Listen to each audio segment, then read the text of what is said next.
Abraão obedeceu a Deus, só isso, mais nada.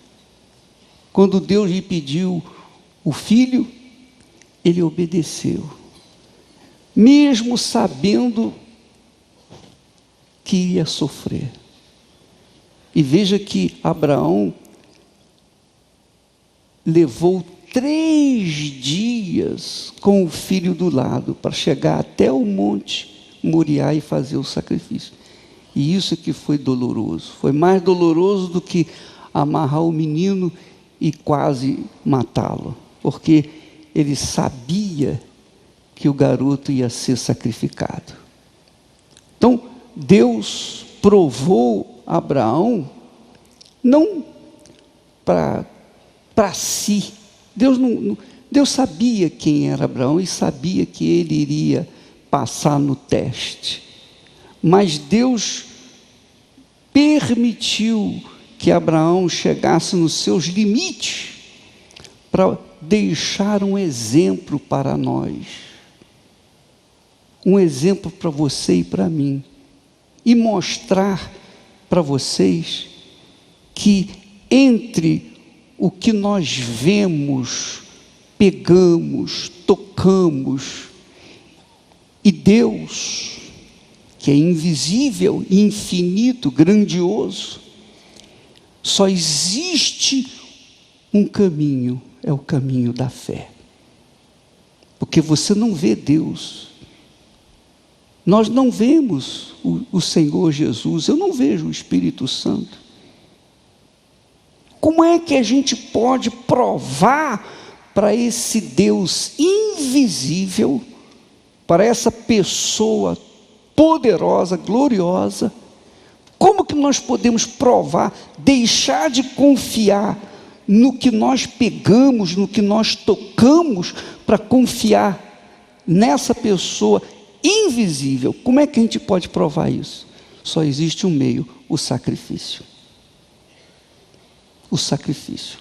O sacrifício não é uma troca simplesmente, eu te dou isso, o Senhor me dá aquilo. Não. O sacrifício é a demonstração da nossa fé. Não existe fé que agrade a Deus sem o sacrifício. Não existe. E essa é a razão do porquê que muitas pessoas que estão dentro das igrejas, que até conhecem a Bíblia, conhecem essas histórias maravilhosas, mas a vida dessas pessoas não desenvolve, não cresce, não avança, são vidas estagnadas. Porque essas pessoas pensam o seguinte, que a fé se resume em frequentar a igreja, dar a oferta, fazer oração, fazer um jejum, fazer uma renúncia pessoal, uma renúncia pequena. Elas pensam que frequentar uma igreja, determinada igreja, por melhor que seja, já é suficiente, já está mostrando sua fé. Mentira, engano, ilusão. Tanto é que você que está aqui era católico, outros eram evangélicos, outros eram espíritas, outros eram espiritualistas, outros eram muçulmanos, outros eram judeus. E por que chegaram até nós? Porque a religião não atendeu à necessidade. E muitas dessas pessoas têm conseguido o milagre de Deus em suas vidas. Nem todos, diga-se de passagem, mas aqueles que usam a inteligência, preste atenção, usam a inteligência. Eu vou mostrar para vocês agora a inteligência conectada com a fé. Pessoas que usam a inteligência, porque Deus é um Deus sábio, é a própria inteligência, e Ele jamais vai aceitar um culto que seja emotivo, um culto emocional, um culto envolvendo apenas uma paixão. Ele quer algo inteligente, ele quer algo expressivo, algo que a pessoa fala assim, não, eu sei o que eu estou fazendo, eu sei o que eu estou fazendo e eu estou aqui, ó Deus, apresentando o filho que tu me pediste. Quando não há a manifestação, a união da inteligência com a fé torna-se emotiva e não faz trazer o benefício que a pessoa espera, porque não há contato entre a fé viva, inteligente, com Deus vivo e a fé emocional no Deus vivo. Não existe. Se você apresenta uma fé sem razão, sem raciocínio, sem inteligência, você está sendo religioso e você não está alcançando a Deus. Não está. Por melhor que você faça, você não está alcançando nada dele. Para você alcançar a presença de Deus, você tem que manifestar uma fé inteligente. E essa fé inteligente exige o sacrifício. Leia comigo aí, por favor, em Lucas capítulo 14.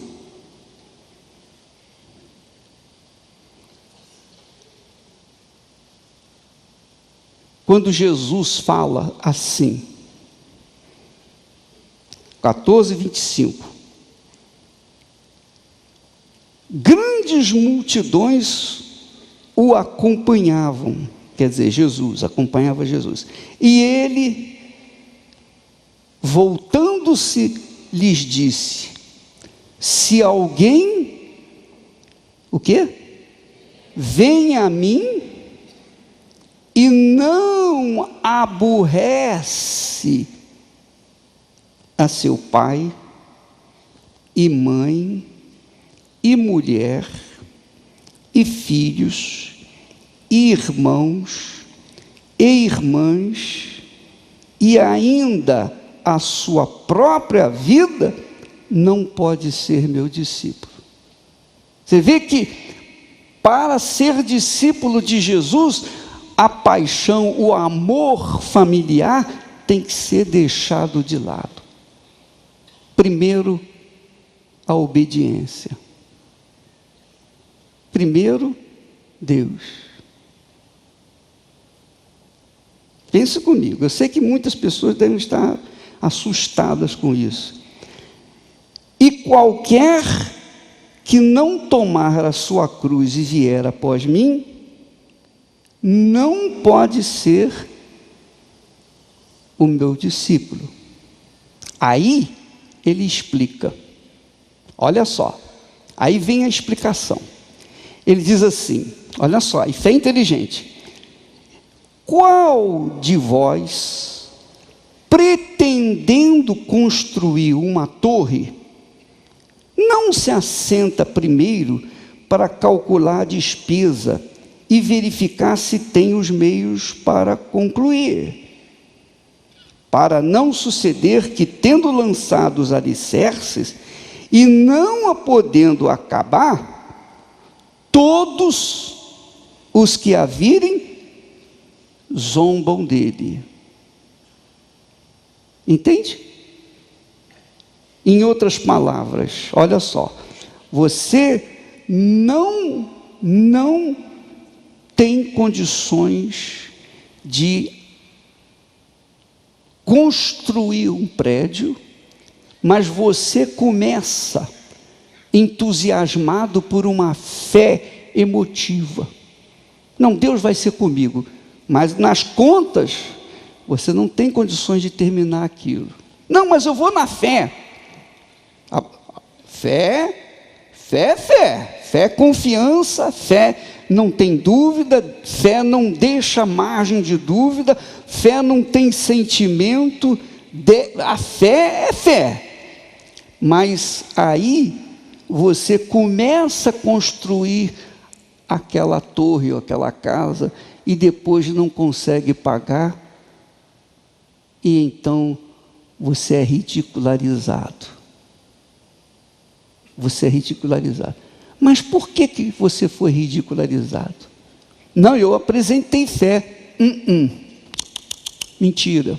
Você se enganou com a sua fé. Você se iludiu com a sua fé. A sua fé estava fundamentada numa emoção, numa cobiça, num desejo pessoal, não numa crença, não numa certeza, não numa convicção. Não, você tomou uma atitude em cima daquilo que você estava insistindo. Não é isso que eu quero. Você não sabia se era a vontade de Deus, você não tinha certeza da vontade, que era da vontade de Deus, mas você mesmo assim deu o primeiro passo. Depois a coisa não ficou feita, você foi envergonhado. Veja só o que Jesus fala, olha só, é Ele que está falando.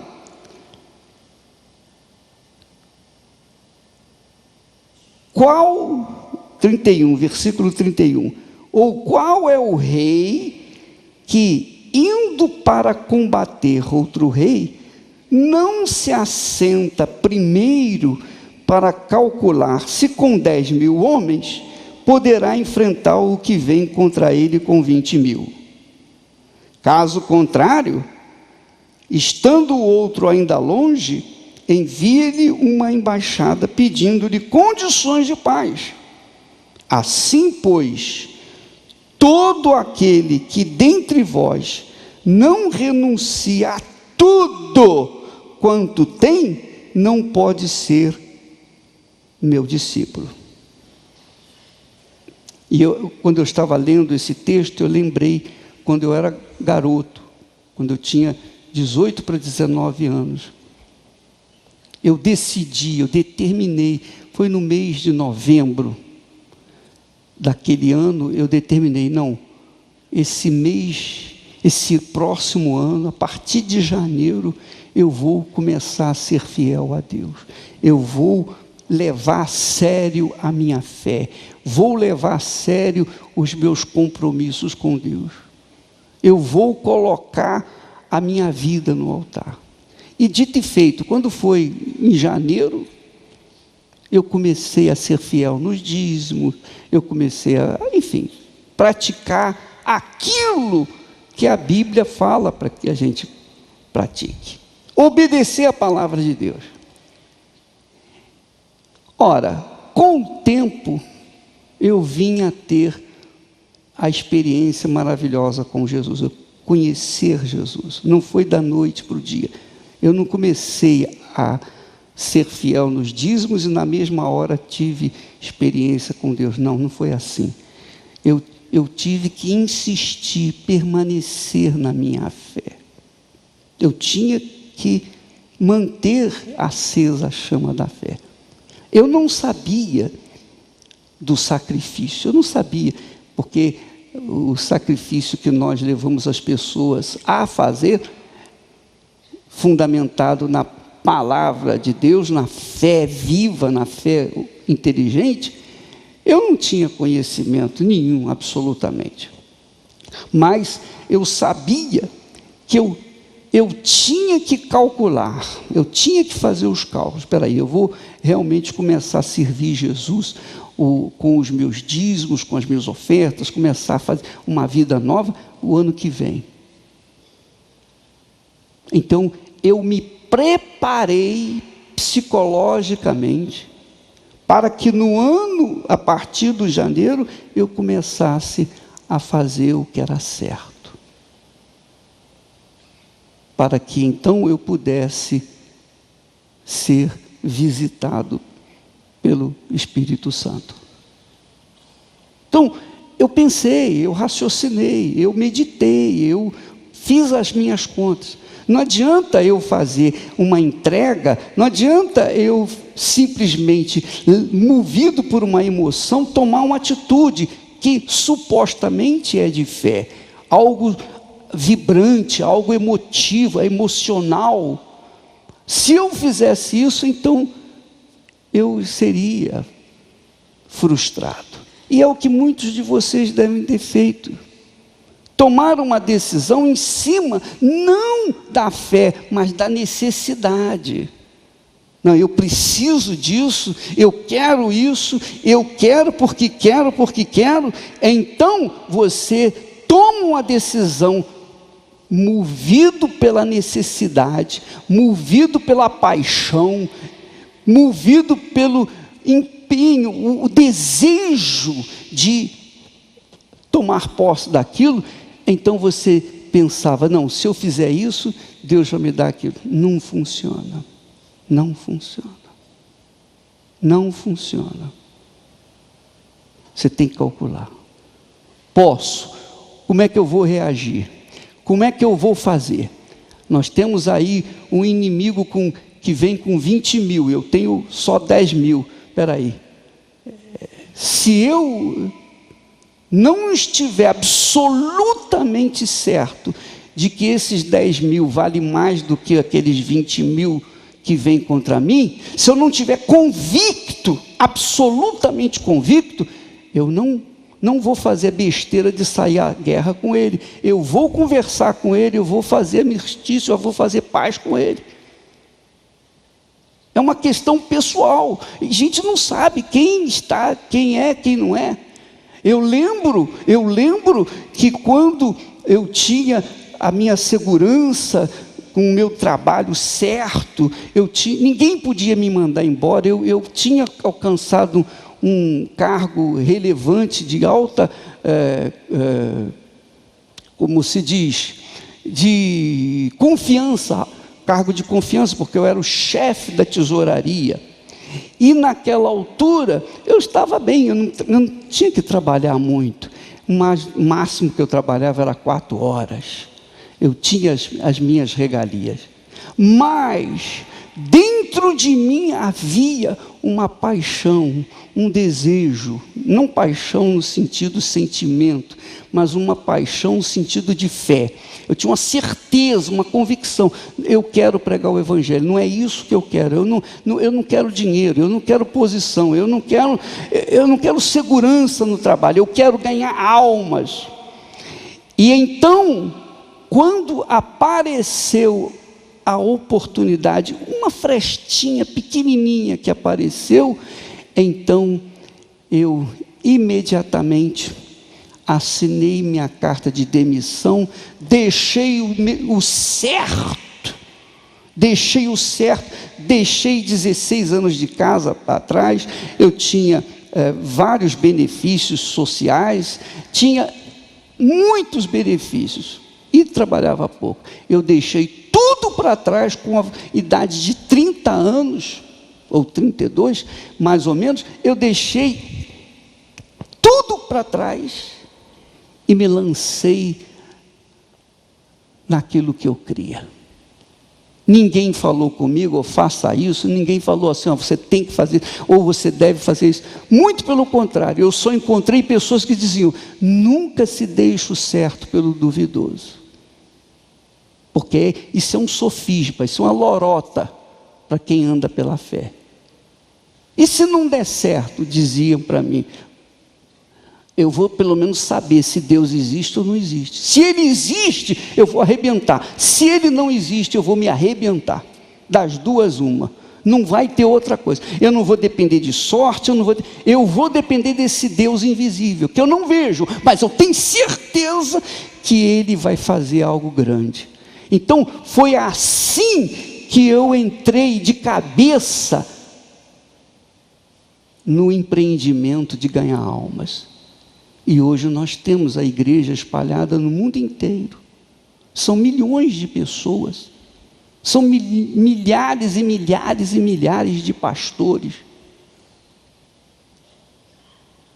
Mas por quê? Porque eu mereci? Porque eu era bonzinho? Não. Mas porque eu criei e provei a minha crença quando eu coloquei o meu Isaac no altar. E ninguém tinha falado para mim fazer isso.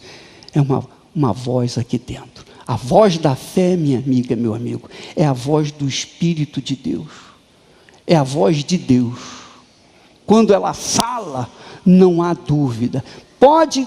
As circunstâncias podem estar contrárias, mas não importa. Você fica em paz consigo, porque você está na fé. Você está no Espírito. E vai dar certo. Amém, pessoal? É loucura? Não tenha dúvida que é loucura. É loucura para as pessoas que não entendem essa linguagem, a linguagem da fé. As pessoas entendem a linguagem religiosa. As pessoas entendem a linguagem religiosa, mas a linguagem da fé, porque a fé, meus caros, é algo pessoal. Ou você tem ou você não tem. E se você tem, não precisa ninguém dizer para você o que você tem que fazer. Você faz pela sua própria fé. Essa foi a história de Abraão, e essa é a nossa história. Quando Jesus fala aqui, qual de vós, pretendendo construir, não se assenta, não calcula, não faz uma avaliação, não pensa, não pesa, não raciocina? Essa é a fé. Entendeu o que eu estou falando? Sim ou não? Essa é a fé. Se você é aquela pessoa que crê que aquilo que você quer vai acontecer, mas você deu um sinal de dúvida quando perguntou a alguém: o que você acha que eu devo fazer? Já era. Você não está preparada para isso. Não suba no altar, porque você não vai conseguir nada. Não vai. Não suba a lugar nenhum, porque você vai perder. Agora, se você subir, não tem ninguém que arranque isso de dentro de mim, essa certeza. Quem é que prova que Deus existe? Quem é que mostrou Deus para você? Quem é que vai lhe provar da existência de Deus? Jesus. Eu nunca vi Jesus. Você viu Jesus? Mas quem é que é capaz de arrancar, por exemplo, de dentro de mim essa certeza? Ninguém. Não existe ninguém capaz de fazer isso. E a mesma coisa é você, se é que você tem essa certeza. Ninguém é capaz de remover isso dentro de você. Ninguém. É uma coisa pessoal. Aí Jesus diz, olha, depois dele falar isso, ele complementa dizendo: assim, pois, todo aquele que dentre vós não renuncia a tudo quanto tem, não pode ser o meu discípulo.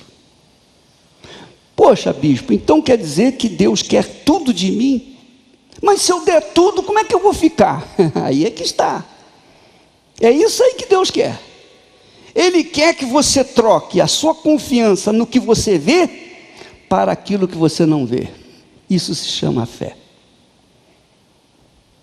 Isso é que é fé.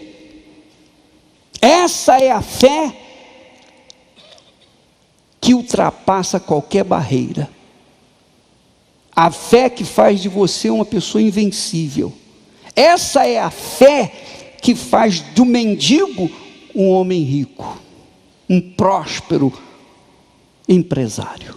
Essa é a fé que remove câncer, essa é a fé que remove problemas familiares, essa é a fé que muda a vida de qualquer um. Essa é a fé que faz de você uma pessoa vencedora. Você entendeu? Sim ou não? Minha amiga, meu amigo, vou dizer para você uma coisa. Sabe qual é o grande problema das pessoas? É a dúvida. A dúvida traz o medo, a dúvida traz a preocupação, a dúvida traz a covardia, a dúvida é o instrumento do diabo. Eu deixei tudo por meu Jesus. E hoje eu tenho muitas mamães, muitos papais que oram por mim. Sim ou não? Sim ou não? Eu deixei a minha vida, deixei de cuidar dos meus filhos para cuidar de Deus. Quantos filhos nós temos na fé? Quer dizer, veja o que Deus fez. Ele não multiplicou por 100, não. Para mim, Ele multiplicou por milhões e milhões e milhões. Mas houve o sacrifício. O sacrifício da fé inteligente. E talvez você esteja aqui nessa situação. A sua vida é assim, você dá um passo para frente, 2 para trás. Tem sido assim. Entra ano, sai ano. Você já frequentou a igreja muitos anos, você já fez muitas fogueiras santas, mas nada aconteceu. Sua vida continua naquele lero, aquele lenga-lenga. Chove, não molha. Porque você nunca fez o sacrifício. E por que você nunca fez o sacrifício? Porque você nunca acreditou. Nunca creu. Nunca. O que você precisa é essa certeza, essa convicção. Mas isso só vem quando você confia. Você troca o certo pelo que eles dizem aí, duvidoso. Amém, pessoal?